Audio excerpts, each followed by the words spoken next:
Over the last few years, I've reviewed quite a few portable stereo radio cassettes or boom boxes, and my intention behind reviewing those was to find out whether or not there was any manufacturer today still putting together a machine that I could consider to be respectable, something I could recommend to anyone who just wanted to play back their old cassettes.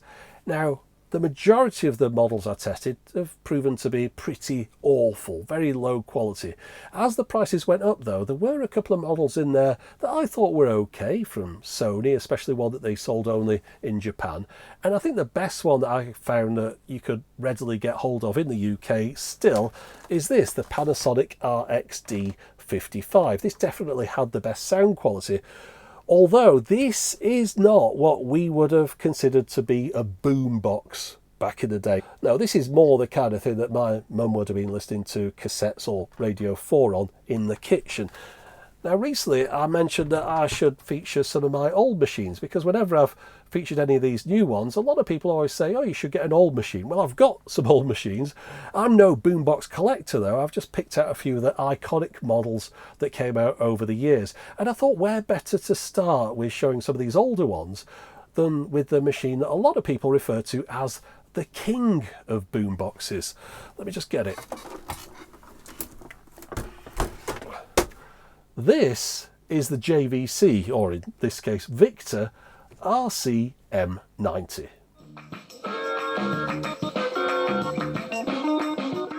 Now, the only reason I got a Victor model rather than a JVC was that any restored or well looked after JVCs I saw were just way out of my price range. Now, I'm going to mention it here again just for the sake of completeness. I'm sure everyone knows by now, but JVC is the Japanese Victor company, or really the Victor company of Japan. But in Japan they tend to use the name Victor rather than the JVC initialism. Now, it's not just the name that's different with this machine though. Most of the controls are labelled in Japanese. I think that looks pretty cool, but there are some additional differences in the spec. I'm going to be covering those later. However, whether it's the Victor or the JVC version, the M90 is an iconic piece of early 1980s technology. Now, as to why people refer to this particular machine as the king of boomboxes, well, you'd have to ask them that. I can think of a few reasons why, though. I've noticed that boombox collectors tend to prefer the models from the early 1980s, when they were really at their purest, almost just after they'd been introduced, up to the point when they started getting loads of additional features on them. They kind of like these simple, large, loud, imposing-looking machines. I mean, later models got things like CD players, twin tapes, graphic equalizer, digital radio tuner with presets, all those kind of things.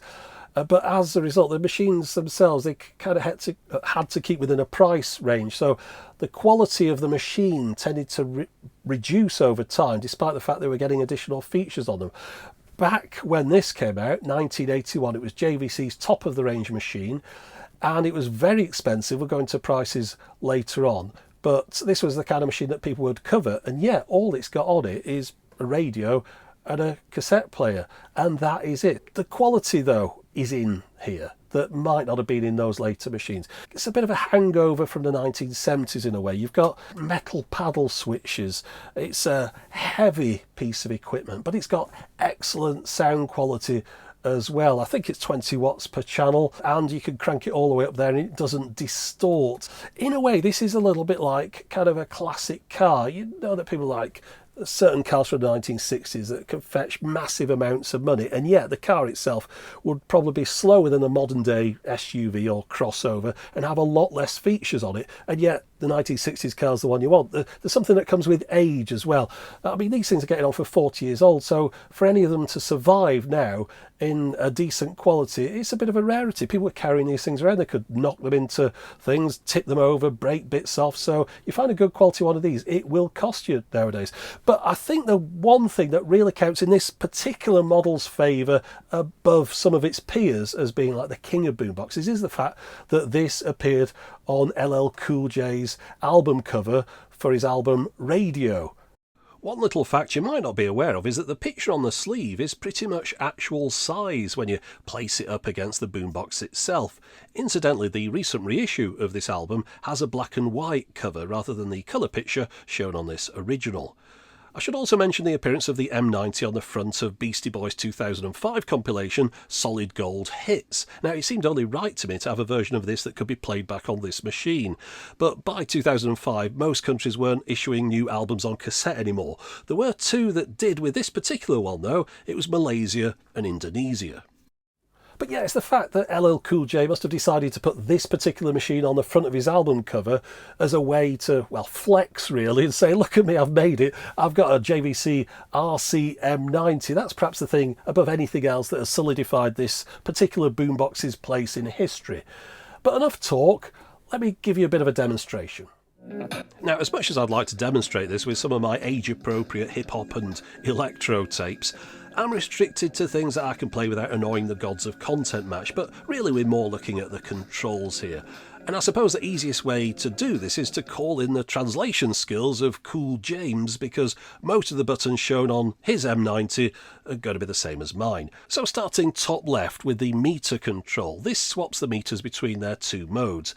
In the lower position, the switch results in the left needle showing the battery level, and if we turn on the radio, the right hand needle acts as a tuning strength indicator. On its way. In the news, US President-elect Joe Biden is to make... I don't think I need to go into the rest of the controls on this row. It's all the standard stuff: bass, treble, balance and volume. There might be a couple of people out there though that are unfamiliar with the idea of a loudness switch. This just produces a richer, bassier sound at a lower volume. So we'll just move on to the noise reduction. Now, this machine supports two different standards, Super ANRS as well as Dolby B. Now, apparently JVC originally developed ANRS as a Dolby B compatible system because they didn't want to pay the Dolby license fee. However, it caused confusion because as they weren't licensing Dolby, they couldn't mention the word anywhere. They couldn't say that ANRS and Dolby were interchangeable. And therefore, by this point, to avoid confusion, they've given up and just licensed the Dolby logo. Now, Super ANRS is better than Dolby B with more headroom, but since you needed a Super ANRS machine to play back tapes you'd recorded with Super ANRS, it didn't really catch on. So moving on, the next switch is to select whether or not you want automatic or manual control over your recording levels. Yes, unlike some of the modern day pretenders, the VU meters are here to do a job, to help you to manually select the best level. Now, this is where one of the differences comes in as well between the JVC and the Victor models. The US one has separate controls for the left and right channels, whereas the Japanese version only has one dial and that sets the same level for both. Now, this means that the middle knob on the Japanese machine has a different purpose. Now, I was in the middle of editing this and I thought it would be better with a demonstration. So I've got the mic out, plugged it into the front here. There are two mic sockets at the bottom and it's live at the moment. You can probably hear. If I turn it up, I'll get a bit of feedback there. So that is the right hand control. That's the mic on both the US and the Japanese versions. The control in the middle is the one that's different. On the US, it would be the right hand level control for the recording. On this, it brings in the radio. So if I turn this up now, there's the radio. Now, of course, I've got to be careful with content matches, but I can talk over the radio, and if I turn it all the way down, it's like a click-off switch, like a normal kind of volume control and then off. If I press play, that's the tape, so I can also talk over the tape. So you can use this as like a PA system. You know, you go, ladies and gentlemen, I want to present to you the amazing popping and locking crew, and then you press play and then you get your Lido out or whatever. Or you could do it to the radio. I'm not sure what you'd want to do with the radio. Why would you want the radio on? I mean, you can't control what's on the radio, but then again, quite a few Japanese things have those transmitters that would be, you know, picked up by the radio, so maybe it's for that, sort of linking in something transmitted to the radio and then you talking over it. Yeah, I think I need to reduce the caffeine intake. It looks like one too many coffees this morning, so let me try and clarify this. Both US and Japanese models have the same control on the right for the microphone volume. You can use them just as a PA system on their own or mix the mic in with what's playing on the cassette. So both versions could do cassette-based karaoke if you wished. The difference with the Japanese machine though is that it also enabled you to do this same thing with respect to the radio. And I was right with my second thought there. It was because it was quite common in Japan for devices to have a built-in FM transmitter which enabled you to send the audio over your radio speakers. For example, the Japanese version of this Sony PSF9 turntable has that feature. So it's possible, and rather than trying to sing along with just whatever's on the radio, you could tune into your record player's frequency and sing over that. But there's a more common reason why you might want to use this feature, and that's because there were some wireless microphones that transmitted out over FM. And you can mix this in again with the cassette, so you could do some sort of wireless FM microphone-based karaoke setup. Anyway, let's switch it up. This is the manual control for tape type 1, chrome or metal. Now, metal tape was a big deal when this machine came out. It had only been introduced a couple of years earlier, around about 1979. It was a game changer for the quality of portable audio, and really the next big thing that didn't end up becoming the next big thing.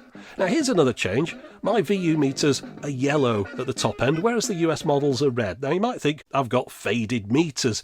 However, I've seen quite a few pictures of Japanese models and they've got the same yellow VUs as mine have. I've seen no US models that have faded this way. Then again, I've also seen some Japanese ones that look red, so maybe there were just a couple of variations. So moving on to the next big difference, really the most significant one, it's the radio. My machine has a button for AM or FM, one to engage the auto frequency control and one for stereo or mono. The US one loses the AFC and the mono button, but instead gains a load more buttons to access the 6 shortwave bands this one can pick up.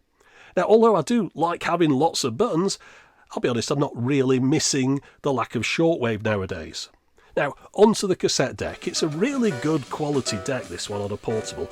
Soft logic controls, great reassuring clunk, really smooth, and it contains perhaps the most sophisticated feature of the whole machine. With the right tape, you can jump forward or backwards up to 5 tracks automatically. Now, I say the right tape because it is a bit particular. It needs a good 4 or 5 second long gap between songs to be able to identify where one ends and the next begins, and quite a few of my tapes trip it up because of skits or shorter gaps. So if you were recording your own tapes on this, you'd make sure you left enough space between the songs by holding down the record mute button for a few seconds. But when it works, it's a nice feature, and it's enjoyable watching those numbers count down as you get nearer to the song that you've selected. Now, the other control next to that one is for how it operates when it's switched on by an external timer. You can either set it to record or to play a tape. The middle position deactivates the feature. Now, back when this was new, the quoted wow and flutter figure was 0.05%, which was up there with some of the best machines that you could get for the home. It was a really good quality cassette deck, far better than anything you could get nowadays. The tape door even has a nice little window along the bottom. Now, rounding up what's on the front, we've got 2 mic sockets as well as a socket for a wired remote control. That really dates this to a particular time. And then over on the left, we've got a headphone output. So let's have a look round the back. We've got all the sockets you'd need on here. There's a connector for an external FM antenna. There's a DC power jack input, a beat cut switch, which is all about radio interference, don't worry about it. You've also got external speaker outputs on here, as well as a line out, perhaps to send off your tape to another tape recorder to do some dubs, and then there's a line input as well, so you could do it the other direction, but that's also switchable from line level to a phono. So there's a built-in phono preamp in here.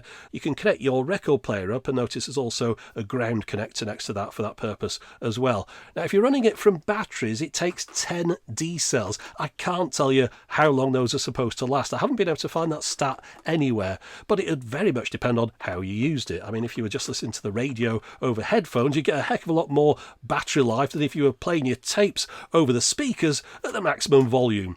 Of course, you can also run this from the mains, and my Japanese version only works off 100 volts, so I use it with a step-down power transformer. I recently noticed there was a bit of a crackle on the volume pot at certain levels here, and that'll be because there's some oxidization build-up on there. Now, I can't access that from the front. I'm going to have to take the back off so I can spray some deoxit onto the potentiometer to clean up that crackling. So it's a good opportunity to do it now, because then I can also show you what's inside this. So let's take it apart and have a look. There are 10 screws to remove to get the back off. There's 3 shorter ones across the top and then 7 longer screws that are distributed around the rest of it. You'll need a long screwdriver to get to those though, because they're quite recessed. Now, once the back's loose, you need to disconnect 2 cables to separate it. There's one on the right that connects up the antennas to the radio section, and then on the left, that's where the power connector comes in. That one's also wrapped around a cable clip. So once those are removed, we can have a proper look, and it might be a little bit emptier in here than you imagined, but everything really is sensibly spaced out. The main speakers are rated at 6 ohm 25 watt. Well, they are in mine anyway. I think there are some regional variations between models. And my tweeters are 2 kHz to 15 kHz, 6 ohm, 10 to 20 watt. Now, I'm not going to disassemble it any further, but you can see from looking at the cassette deck section towards the bottom middle that the motor on here was put together in October 1981. And I've checked the main belt and it seems to be in good condition as well. I believe this machine was restored not too long ago. Anyway, getting back to the job in hand and getting rid of that slight crackle that's on the volume pot, it just requires a liberal spray of contact cleaner into it and then working the volume up and down for a couple of minutes to make sure all the connections are clean, and then I'll mop up any overspray with some tissue. So there's not really much else I can show you here, but before I put the back on, I'll just show you what's inside it. It's all very neatly organised. Notice the radio and the power sections are being kept at opposite ends, and there's also a load of ventilation slats. Now here's my 100 volts transformer. Perhaps I should try and get that swapped out someday, or maybe find a suitable DC adapter for the socket that's on the back. But in the meantime, I'm just going to connect everything up and put it back together again. Okay, let's talk price. When this model came out in Japan in 1981, it was 99,800 yen.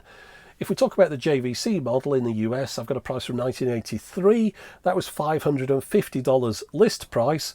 So if we put that into an inflation calculator nowadays, that's worth $1,500. So yes, this was an expensive boombox, a very aspirational piece of equipment. If you rocked up to your friends in the park with this over your shoulder, you were showing that you'd made it.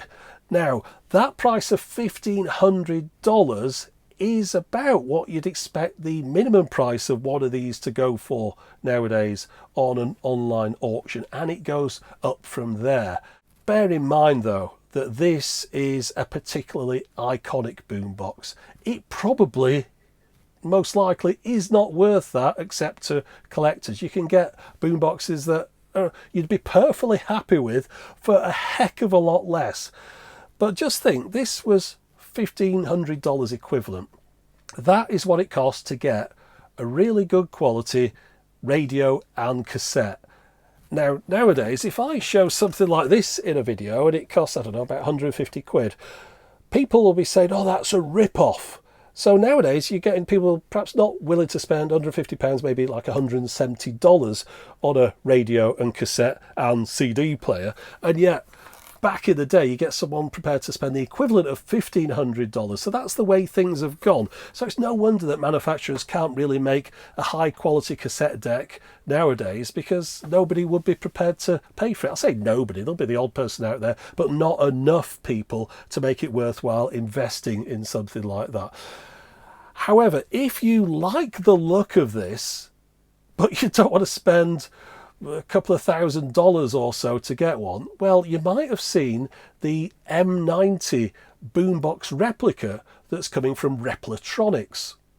Now, this was a Kickstarter campaign they launched earlier on in 2020, and I backed it immediately. Apparently they're going to be doing a whole boombox range, but they started off with the king of the boomboxes, the M90, and they're doing 2 different size models. The very smallest one is really just a model, and it's designed to fit in with their replica arcade machines in the same scale.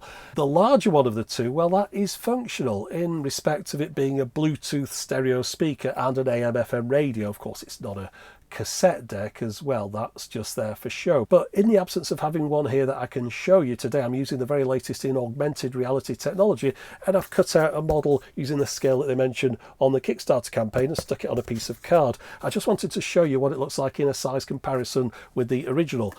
And as you can see, it is really quite small. For some reason in my head, I was picturing it just a little bit larger than this. You know, when you do close-ups on things, sometimes it fools the mind into thinking things are a bit larger than they are, but that is really quite tiny. Those speakers are very small, so I'm hoping that they've got some quality in there. I don't doubt they have. They really do make good quality products, and they've got great attention to detail with all the little controls and things. But yeah, don't think that it's going to be anything like the size of the original. But then again, the price isn't anything like the size of the original either. Now, one thing I don't believe I've ever done with this machine is to record, so let's set that straight now. I've got a TDK SA90 here, and what we're going to do is record on the built-in microphones. I'm not too sure how good a quality these are, we'll find out in a minute, but you should get a good stereo separation at least with them. So if I just press pause and record, you should be able to see the red and green light come on here, and also perhaps you can see the VU needles moving there. Now, that mode at the bottom, that's the manual recording level control. I can adjust that up like this. But what I'm going to do, I'll set it into the automatic level, so it should set it perfectly itself. And I think that's it. I think I've got everything. So now we take the Dolby off there and move that onto Chrome tape as well. So ready to go. Let's press play. Right, so now it's recording. I should really stand in the middle here to make sure the audio is getting equally to both microphones. So I think that should be enough. Let's just rewind and have a listen. Right, so now it's recording. I should really stand in the middle here to make sure the audio is getting equally to both microphones. So I think that should be enough. Let's just rewind and have a listen. Yeah, that sounded fine. Now, of course, there's loads of other ways to record here, off the radio, from the microphones on the front, from external inputs on the back. But yeah, seems to be working perfectly well. It's not a three-head machine, so you can't monitor the recordings as you're making them. So you've got to put your trust in the machine to be doing it right. But as you can see there was no problem at all. I should really mention the radio. It's quite a basic setup. There's no presets on here, but the important thing is it does pick up a good strong signal, as good as the best of the radios I've got. You've always got to be careful though with retro radios and boomboxes from Japan, as often the radio section will only cover the FM frequency range of 76 to 90, and that would have been pretty much useless to me here where I live in the UK, because that would have only got one station, Radio 2. Fortunately, the M90 goes from 76 to 108, so I can pick up everything. However, it doesn't like the LED lights that I have here in the studio. They create a lot of interference. So for best results, it's lights off. But then that brings in one of the negatives of this model, which isn't uncommon, but I should mention it all the same, that there's no inbuilt illumination for the radio dial, or the VU meters for that matter. So you're left fiddling around with your knob in the dark. Now, I mentioned earlier on that I'm no boombox expert. There are, though, many people who are, and there are a lot of websites that are dedicated to boomboxes and collecting them. If you want to know more about these things from people who know about these things, then those are the places to go. I'm just doing a bit of a demo here of one of the ones that I've got. Now, just for a bit of fun, and because this hasn't gone on long enough for everyone to click away yet, let me just take up the nerd level a notch, and I'll mention what LL Cool J's settings were on his boombox, because there's something a little bit unusual here. As you'd imagine, he's got the loudness on, and it does sound better with that on, so I'm all for that. He's also got the bass turned up and the treble down, so he's bringing a bit of the boom there. The balance, though, he's got it set ever so slightly to the left, and notice he's been recording with the manual controls activated and turned up the left channel while turning down the right. So on playback, that recording, it's really going to be very left heavy. Also, he's left the timer playback switch in the play position, so unless he's using this as an alarm clock, you'd really want to leave that switch in the middle. One thing to mention about this, though, is that it's clear it's not a pristine new machine that they've just picked up for the album cover. You can see quite a few signs of wear and tear and use on it, so it's somebody's real everyday machine, this one. Now, a quick word about the Beastie Boys one. Again, they've got the loudness switched on. They've got the tape type set to 1. That looks like a TDK tape to me. The mode is set to tape. They're not using noise reduction, and they've got the recording level set to auto. I don't think anyone needed to know any of that. So there you go, the king of the boomboxes. Gives you quite the workout, this as well, especially with all the batteries in it. Now, after I'd reviewed a modern day boombox recently, and I was very disappointed with it, I said I don't think I'd be doing any more reviews like that, because they all seem to be using the same internal components, so what's the point in retesting the same thing over and over again? However, I have changed my mind. I've got one more that I want to try out, because so many people have suggested it to me that I thought I should really take a look at it to decide once and for all whether or not it was worth anyone else getting. I've got a good feeling it's going to be terrible, and the people who've suggested it to me have just done that because it's more expensive than some of the others, and they're thinking that, oh, if it costs more, it's probably a bit better. Based on my experience with some of the other ones, the price doesn't necessarily have very much to do with it. If something costs more, often it's just somebody pocketing the difference and still putting the same old cheap components in there. But that's something for another video. I'll show you that another day. But yeah, this is what a proper boombox looks like, and they don't make them anymore. They made these in the early 80s, the very early 80s. So if you expected to find something like this nowadays, new, in 2020 or whenever you're watching this video, you're not going to find it. As great as this machine is, and it is great, I really don't think I should recommend that people go hunting for one at the prices that they're going for nowadays. Pretty much the same functionality that you can find on here can be found on far less iconic, but as a result, far cheaper models from the past. But then again, a lot of the early boombox prices, irrespective of the model, are getting way up there in price now. There are enough collectors around the world to ensure that the demand for the best models far outstrips the supply. Then again, if you find someone who's just throwing one of these away, it'd be rude not to take it off their hands and perhaps throw them a 6-pack of beer as way of thanks.